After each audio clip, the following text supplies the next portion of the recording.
बच्चों, आज की कक्षा हिंदी कोर की कक्षा है। आज हम आरोह भाग 2 के अंतिम पाठ का अध्ययन करेंगे। इस पाठ के लेखक हैं बाबा साहेब भीमराव अंबेडकर। इस पाठ के अंतर्गत उन्होंने 2 निबंधों को रखा है। पहला है श्रम विभाजन और जाति प्रथा, दूसरा मेरी कल्पना का आदर्श समाज। हमेशा की तरह पाठ का अध्ययन करने से पहले आइए हम इसके लेखक के जीवन परिचय के बारे में थोड़ी जानकारी हासिल कर लें। बाबा साहेब भीमराव अंबेडकर का जन्म 14 अप्रैल सन 1891 ईस्वी में महू मध्य प्रदेश में हुआ था। इनकी प्रमुख रचनाएं हैं the caste in India, their mechanism, genesis and development, the untouchables, who are the Shudras, who are they, thoughts on linguistic states, Buddha and his Dhamma, the problem of the rupee, the evolution of provincial finance in British India,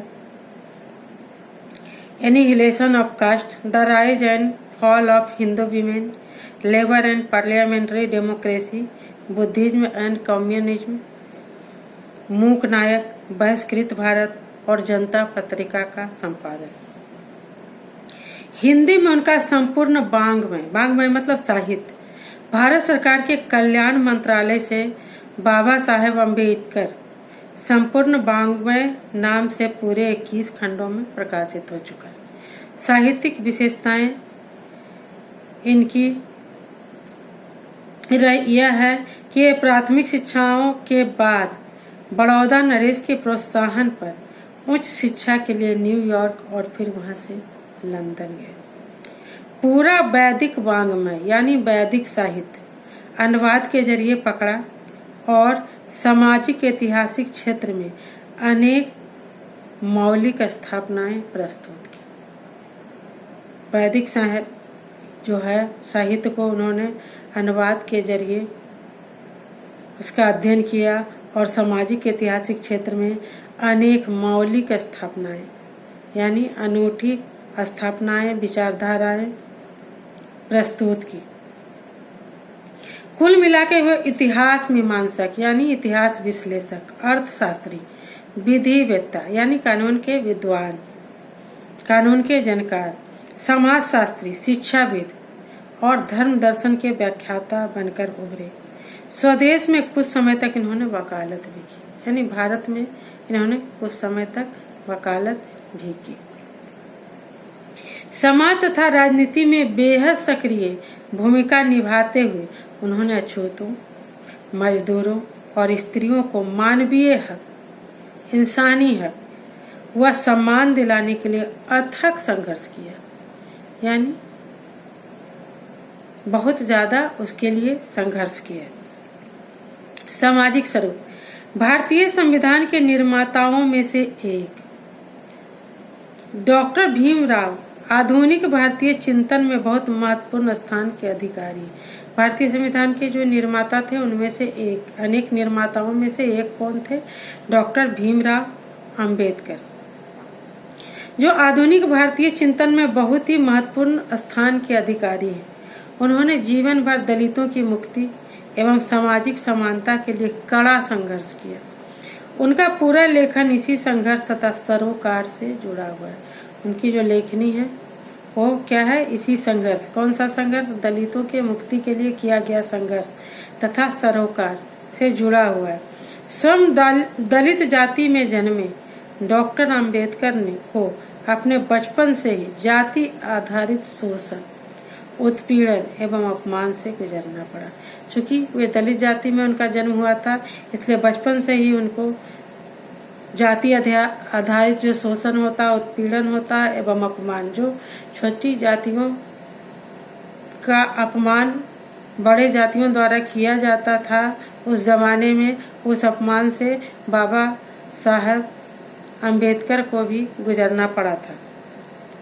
इसलिए विद्यालय के दिनों में जब एक अध्यापक ने भीमराव से पूछा, तुम पढ़ लिख कर क्या बनोगे, तो बालक भीमराव ने जवाब दिया, मैं पढ़ लिख कर वकील बनूंगा, मैं पढ़ लिख कर वकील बनूंगा, अछूतों के लिए नया कानून बनाऊंगा और छुआछूत को खत्म कर दूंगा। डॉक्टर भीमराव अंबेडकर ने अपना सारा जीवन इसी दृढ़ संकल्प के पीछे झोंक दिया। कौन सा दृढ़ संकल्प? अछूतों के लिए नया कानून बनाऊंगा और छुआछूत को खत्म करूंगा। इस दृढ़ संकल्प के पीछे झोंक दिया। इसके लिए उन्होंने जमकर पढ़ाई की। व्यापक अध्ययन तथा चिंतन मनन की ताकत पर उन्होंने हिंदुस्तान के स्वतंत्रता संग्राम में एक नई अंतर वस्तु भरने का काम किया। वह था दास्ता का सबसे अधिक व्यापक व गहन रूप। गहन मतलब गूढ़ रूप, जिसमें गहराई भरा हो, ऐसा रूप, गहरा रूप। व्यापक मतलब बड़ा और गहन मतलब गहरा रूप सामाजिक दास्ता है तथा उसके उन्मूलन के बिना कोई भी आज़ादी कुछ लोगों का विशेषाधिकार रहेगी, इसलिए अधूरी। दास्ता का सबसे अधिक व्यापक व गहन रूप क्या है? सामाजिक दास्ता, सामाजिक गुलामी तथा उसके उन्मूलन के बिना कोई भी आज़ादी कुछ लोगों का विशेषाधिकार रहेगी, यानी आज़ादी कुछ विशेष वर्ग तक ही सीमित रहेगी, इसलिए अधूरी रहेगी। उनके चिंतक व रचनात्मकता, उनके चिंतन वह रचनात्मकता के मुख्य 3 प्रेरक रहे, कबीर, बुद्ध और विशेषकर ज्योतिबा फुले। जातिवादी उत्पीड़न के कारण वह हिंदू समाज से मोह भंग होने के बाद बुद्ध के समतावादी दर्शन में आसक्त हुए। यदि हिंदू समाज से उनका मोह भंग हो गया, इसलिए उन्होंने बुद्ध धर्म को अपना लिया तथा 14 अक्टूबर 1956 ईस्वी को अपने 5 लाख अनुयायियों के साथ बौद्ध मता अनुयायी बन गए। 14 अक्टूबर 1956 को क्या किए? अपने 5 लाख अनुयायी फॉलोअर के साथ बुद्ध मत के अनुयायी बन गए। संविधान निर्माता में उनकी भूमिका। संविधान, भारत के संविधान निर्माण में उनकी महती भूमिका, यानी महत्वपूर्ण भूमिका तथा एक निष्ठ समर्पण के कारण आज भी उन्हें हम भारतीय संविधान का निर्माता कहकर श्रद्धांजलि अर्पित करते हैं। उनकी पूरी बहुमुखी विद्वता, बहुमुखी मतलब अनेक क्षेत्रों में जो विद्वान होता है, उनकी पूरी बहुमुखी विद्वता एकांत ज्ञान साधना की बजाय मानव मुक्ति व जन कल्याण के लिए थी। यह बात वे अपने चिंतन तथा क्रिया के पलों में बराबर करते रहे। चिंतन मतलब विचार के रूप में और विचार के क्रियान्वयन के रूप में बराबर साबित करते रहे। अपने इस प्रयोजन में यानी उद्देश्य में वे ज्यादातर सफल भी हुए। दिसंबर सन 1956 ईस्वी में दिल्ली में उनकी मृत्यु हो गई। पाठ की व्याख्या हम इस वीडियो के अगले भाग में करेंगे।